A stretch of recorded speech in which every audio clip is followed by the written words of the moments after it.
اللہ تعالیٰ نے ہم پر یہ فضل فرمایا ہے کہ ہمیں اللہ نے عظمتوں والے محبوب عطا فرمائے۔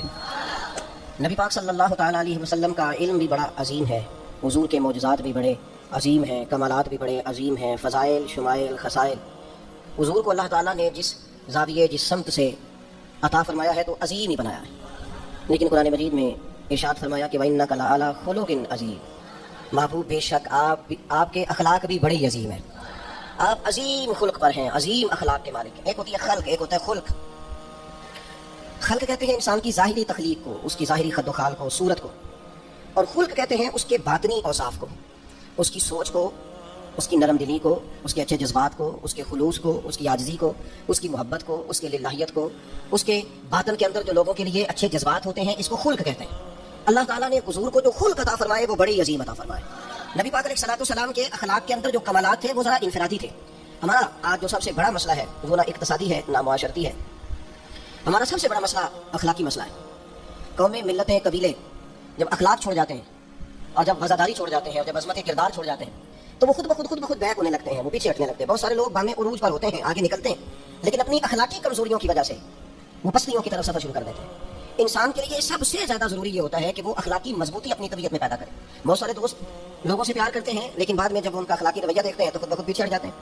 ایک ہوتا ہے دوست کا ہونا، احباب کا ہونا، ایک اپنے قریبی لوگ بھی، بہن بھائی بھی اور اولاد بھی انسان کی اخلاقی کمزوریوں کی وجہ سے اس سے پیچھے ہو جاتی ہے۔ جب تک رویے میں، مزاج میں اخلاقی بلندی پائی جاتی ہے، نبی پاک صلی اللہ تعالیٰ علیہ وسلم نے فرمایا تم میں سے بہترین مسلمان وہ ہے جس کے اخلاق زیادہ اچھے ہیں، جس کی عادات زیادہ عمدہ ہیں، جو عظمت کردار کا حامل ہے۔ مزاج میں وفاداری ہونی چاہیے، مزاج میں خیر خواہی ہونی چاہیے۔ انسان بعض لوگوں کے لفظوں میں عاجزی ہوتی ہے، ویسے وہ عاجز نہیں ہوتے، ملتے میں جھکے ہیں لیکن ویسے عاجز ہے۔ وہ کہتے ہیں میں نے شیشے میں اتار لیا ہے، میں تیز آدمی ہوں، دیکھا میں نے اس کو بھی قائل کر لیا ہے۔ وہ لفظوں کے لحاظ سے، جھکاؤ کے لحاظ سے عاجز ہوتے ہیں، فی نفس سے ہی عاجز نہیں ہوتے۔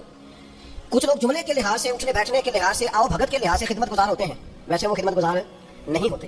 کچھ لوگ ایسے ہوتے ہیں جو اچھے جملے ترتیب دے کے کسی کو قائل تو کر لیتے ہیں، اس کو اپنی ہمدردی کا اظہار تو دلاتے ہیں، عشق و شوئی تو کرتے ہیں، تسلی تشفی تو دیتے ہیں، ویسے خیر خواہ نہیں ہوتے۔ ویسے وہ بڑی اچھی دینی باتیں کر کے کہیں گے کہ یار کوئی مسئلہ نہیں، تو پریشان نہ ہو، تو ٹینشن نہ لے، میں تیرے ساتھ ہوں، پر نہیں نہ ساتھ ہوتے گا۔ زندگی میں وہ عجیب لمحہ تھا، وہ میرے ساتھ تھا پر میں تنہا تھا، ساتھ ہی تھا بندہ پر میں لوگوں کے ہجوم میں بھی اکیلا ہی تھا۔ اپنے اخلاقی رویے میں، خلق میں، مزاج میں، یعنی ڈھل جائے طبیعت انسان کی، اس کے رویے عمدہ ہو جائے اور یہ کام کشید نہ کرنا پڑے اسے۔ ہمارے علماء نے لکھا ہے خلق کا معنی یہ ہے کہ اچھے کام کرنے میں تکلیف نہ اٹھانی پڑے۔ خلق کا معنی یہ ہے کہ اچھے کام خود بخود بندے سے ہونے شروع ہو جائے، وہ خود بخود اچھے کاموں کی طرف اس کی طبیعت مائل ہو جائے، توجہ ہو جائے، اس کا مزاج بن جائے۔ یہ کب ہوتا ہے؟ کس وقت ممکن ہوتا ہے؟ جب آپ ہر وقت کی اخلاقی بلندی حاصل کرتے ہیں۔ نبی پاک صلی اللہ تعالیٰ علیہ وآلہ وسلم کا ایک طریقہ تھا کہ حضور کے مزاج میں اخلاق۔ بعض لوگ ایسے ہوتے ہیں جو بعض اوقات ایسی حرکت کرتے ہیں، ہوتے ہیں لوگ جو ایسی حرکت کرتے ہیں کہ سخت رد عمل کی ضرورت ہوتی ہے۔ بندے کا دل کرتا ہے نہ ڈانٹے نہ ڈنڈا بھی پکڑنے، کرتے ہیں بعض اوقات بعض دوست ایسے کام۔ اور پھر ایک اور بڑا خطرناک رویہ ہوتا ہے، آپ کو پتہ ہے اسلام نے سب سے زیادہ ناپسند کسی کی غیبت کو۔ آپ کسی کے خلاف، کسی کے قبیلے گھر کے خلاف کسی کونے میں کھڑے ہو کے بات کریں، پہنچانے والے پہنچا دیتے ہیں، جو مزے لے کے سنتا ہے وہ مزے لے کے پہنچاتا بھی ہے، یہ پکی بات ہے۔ جس نے آپ کو ٹائم دیا نا سننے کا، وہ بال نہیں آئے گا، وہ پہنچائے گا۔ آپ کی اخلاقی کمزوری نظر آ جائے گی، واضح ہو جائے گی، آپ سامنے والے اچھا کچھ لوگ وفادار ہوتے ہیں، انہیں پتہ چل جاتا ہے بندہ ٹھیک نہیں، لیکن پھر بھی وہ قبول کریں تو اس کا مطلب ہے وہ بندہ اعلیٰ ظرف ہے جس نے رکھا ہوا ہے۔ تو یہ سمجھ کے میں چلاک ہوں، میں اپنی تیزی کے ساتھ گزارا کر رہا ہوں، وہ اعلیٰ ظرف ہے جس نے اتنا کچھ پتا ہونے کے باوجود بھی تیرے لیے کوئی لفظ، وہ بندہ با اخلاق ہے، با مربت ہے، وفادار ہے، وفادار ہے۔ تو میرے عزیز، نبی پاک علیہ السلام نے اخلاق کی طرف ہماری توجہ دلائی ہے جن میں لوگ بچتے نہیں کہ یہ کام میں نے نہیں کرنا، مجھے کیا لگے، میرا کیا لینا دینا۔ مثلاً ایک تاجر تھا حضور کے زمانہ نور میں، وہ پھلوں کی تجارت کرتا تھا، مشکاۃ شریف میں موجود ہے، اسی وجہ سے اسے نقصان ہو گیا۔ تو انسان جب تجارتیں کرتا ہے، زندگی گزارتا ہے، تو جہاں اسے نفع ملتے ہیں وہاں کہیں کہیں اسے خسارے بھی ملتے ہیں۔ تو الگ بات ہے کہ ہم صرف نفعوں کے قائل ہوتے ہیں، خساروں کے قائل نہیں ہوتے۔ وہ تاجر تھے، پھلوں کے تاجر تھے، بڑی اچھی تجارت کرتے تھے، کسی وجہ سے نقصان ہو گیا، اب وہ حضور کی بارگاہ میں آئے۔ ہمارے یہاں یہ ہوتا ہے کہ لوگ کہتے ہیں میرا کیا لینا دینا، بلکہ اگر کوئی بندہ اس طرح کا مسئلہ حل بھی کرا رہا ہو تو کہتے ہیں حضرت صاحب تو نہیں ہے کام۔ اس تاجر نے اس بارگاہ میں آ کے کہا جہاں جو آ جاتا ہے ہمیشہ بامراد ہی جایا کرتا ہے، یا رسول اللہ صلی اللہ تعالیٰ علیہ وسلم میں پریشان ہو گیا ہوں۔ اور پہلے جب آدمی مالدار ہوتا ہے تو دائیں بائیں رش بھی ہوتا ہے، اور جب اس طرح کے حالات ہو جائیں تو وہ جو بڑے قریبی ہوتے ہیں وہ بھی کئی دفعہ ساتھ چھوڑ جاتے ہیں، ساری عمر آٹا گدا ہے، لکھاں کیتے پیڑے، اب وقت آیا ہی تو محمد بخشا کوئی نہیں ہو بیٹھا نیڑے، لوگ نکل جاتے ہیں، کمزور پڑ گیا بندہ بیچارہ۔ حضور کی بارگاہ میں عرض گزار ہوا، یا رسول اللہ تکلیف میں ہوں، تاجر تھا، پھلوں کی تجارت کرتا تھا، مشکات میں موجود۔ نبی پاک علیہ السلام نے دعا بھی فرمائی، کرم نوازی بھی فرمائی، رحمت بھی فرمائی، عطائیں بھی فرمائی، لیکن حضور نے نا صحابہ سے فرمایا سارے مل کے اپنے بھائی کی مدد کرو۔ تھوڑے پیسے کسی نے دیے، تھوڑے کسی نے دیے، تھوڑے کسی نے دیے، مل، اور ایسے لوگوں سے جو لوگ بڑے اس کام کے لیے ہر وقت ذہنی طور پر تیار رہتے تھے، ان لوگوں سے کہا اس کے ساتھ چلو، لیکن اس کا قرضہ ابھی بھی جتنا چڑھ گیا تھا اتنے پیسے جمع نہیں ہوئے تھے۔ اللہ کرے میں آپ کو سمجھاؤں، یہ بھی اخلاقی بلندی والا کام ہے کہ کسی شخص کی کمزوری میں اسے اٹھانا، گرتے ہوئے کو سنبھالنا، پھسلنے والے کو سہارا دینا، بکھرنے والے کو بکھرنے سے بچا لینا، ٹوٹنے والے کو ٹوٹنے سے